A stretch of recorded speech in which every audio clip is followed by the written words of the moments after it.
बिस्मिल्लाहिर्रहमानिर्रहीम। अस्सलाम वालेकुम प्यारे दोस्तों, आज का मेरा किस्सा कब्र की पहली रात के बारे में है। कब्र की पहली रात का मंज़र कैसा होगा, ये एक ऐसा सवाल है जिसकी तलाश में हर दूसरा शख्स नज़र आता है। आज हम इस सवाल का जवाब आपके इस्लामी नज़रिया नुक्ता नज़र से हासिल हुए हैं। इसके अलावा आपको ये भी बताएंगे कि आखिर कब्र इंसान को कैसे पुकारती है, क्या ये पुकार इंसान को सुनाई देती है। कब्र की पुकार हज़रत अबू सईद हवारी से रवायत है कि सरवर कायनात सल्लल्लाहु अलैहि वसल्लम ने फरमाया, लोगों, लज्जतों को ख़त्म करने वाली मौत को कसरत से याद किया करो।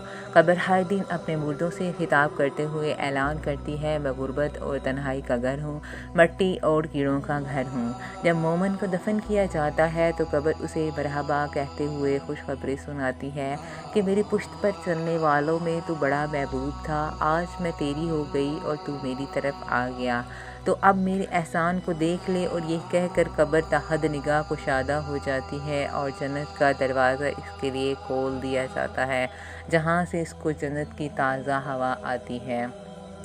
हज़रत अबू हुरैरा रज़ियल्लाहु तआला अन्हु का बयान है कि रसूलुल्लाह सल्लल्लाहु अलैहि वसल्लम एक जनाजे में शरीक हुए, फिर फरमाया कि मैं भी आप सल्लल्लाहु अलैहि वसल्लम के हमरा था।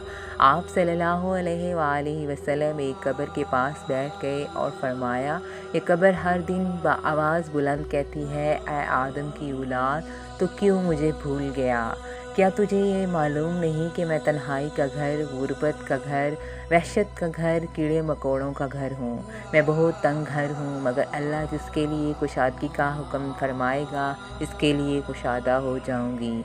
इसके बाद आप सल्लल्लाहु अलैहि वसल्लम ने फरमाया, ए कब्र, तू जा तो जन्नत का चमन है या फिर आग का एक तंदूर।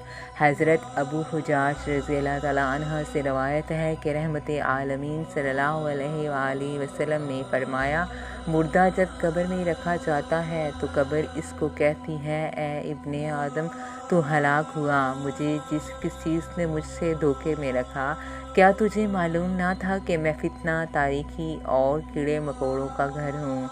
तुझे किस चीज़ ने मुझसे बहका कर नडर कर दिया था? तो मेरी पुश्त पर खूब अकड़ कर चलता था।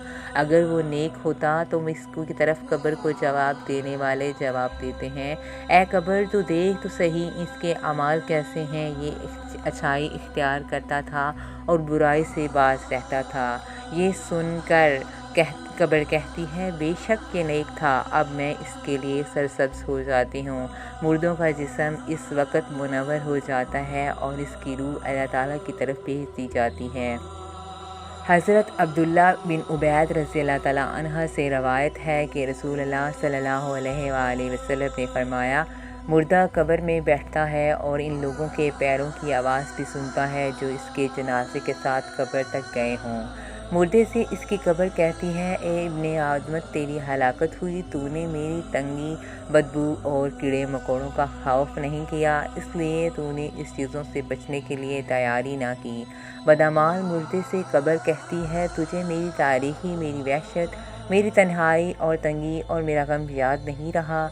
इसके बाद कब्र इसको जकड़ देती है और इसके बाद इसके पसलियों की हड्डियाँ एक दूसरे में पेवस्त हो जाती हैं, जबकि नेक बंदे के लिए कब्र कुशादा कर दी जाती है और इसके दाएं तरफ से एक खिड़की खोल दी जाती है, जहाँ से इसको जन्नत की हवा आती है। अल्लाह पाक हम सबको कब्र के अज़ाब से बचाए और हमको नेक अमाल करने की तौफीक अता फरमाए। आमीन या रब्बल आलमीन।